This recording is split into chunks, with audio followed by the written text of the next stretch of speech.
The oft-quoted Polonius in Hamlet lectures his son, "The apparel oft proclaims the man." This means something like, you are what you wear, or do judge a book by its cover. While Polonius is probably not the most reliable narrator, he had a point. I had assumed that the adorable, if diminutive, vintage suit that I wore in 2019 to my husband's memorial service made me. It was a slate gray belted dress and a jacket from the 50s. I bought it the year before and had worn it once to a work function to great acclaim. The volunteer who rang me up at the cottage resale shop in Montrose brightened when she saw it.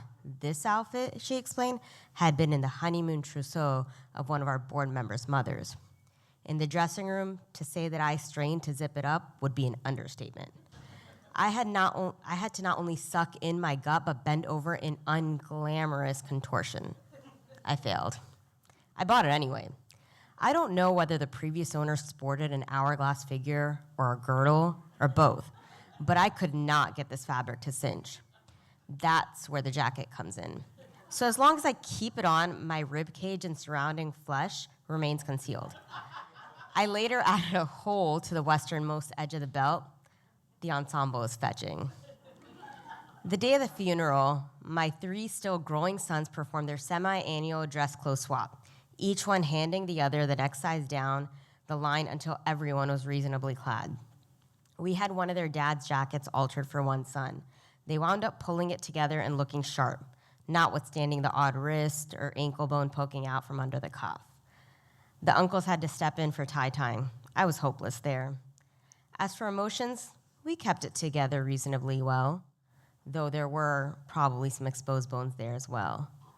Because of the ever-present threat that my left flank might pop out with a broad arm gesture or even a sneeze, I kept the hand-talking moves to a minimum. Arguably, our mourning clothes assisted our composure. They set my sons and me apart, as was right and proper at such time. Clothes do so much cultural and personal work. They are also bound up with memory. In the case of my grieving family, clothing circulated in gestures and transfers that were embedded in memory and love. My suit, from a mother's trousseau to her daughter's charity work, to thrift store, to me. My son's jacket and pants, from father to son, brother to brother. The hands that touched the fabric along the way, from the tailor sewing the jacket to uncles tying ties, and my sister heroically trying to zip me up. Writing about reused clothing, a cultural historian notes, a network of cloth can trace the connections of love across boundaries of absence, of death, because cloth is able to carry the absent body, memory, genealogy, as well as literal material value. But I worried that May after the service, would this suit forever be linked to that saddest of days? I thought I could never wear it again. I did wear it again, though, a few years later to speak about grief again. In the spring of 2022, I was invited to present the keynote address at the fundraising luncheon for Beau's Place, the support organization where my youngest son and I participate in group sessions after his brothers left for college. He had just turned 16, and he drove us on those weekly trips to the site on Buffalo Speedway with his learner's permit. Anyhow, I wore the outfit to the luncheon gala and made it part of the show. I addressed the grievers and donors gathered that day by first telling them the provenance of that suit. I walked around the podium with a faux fashion show spin. My talk today begins with this fabulous outfit. You can just see that bride in her new dress, white gloved hands, clutching an overnight case, ready to take the first step into her married life.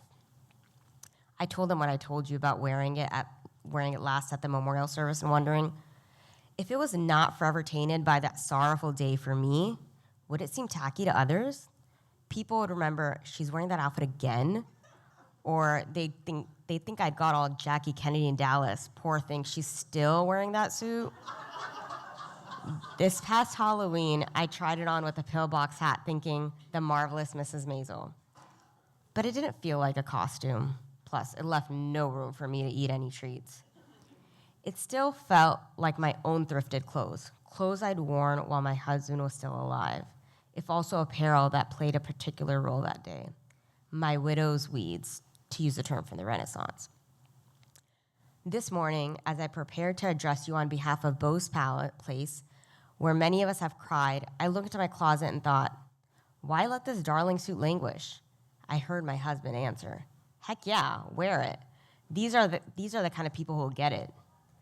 Certain memories and objects and feelings can be stored away for periods like off-season clothes.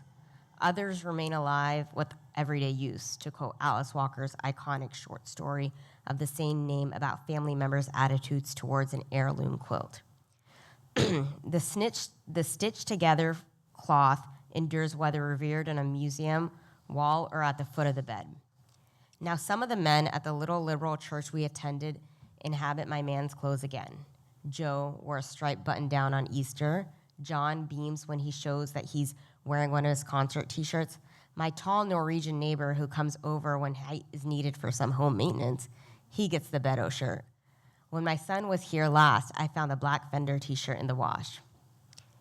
Inhabiting the clothes of a loved one or seeing them worn again reconnects our loss, memory, and love. Heck, I might just bring that dress out for the holidays again this year. I'll skip that second cup of eggnog, though.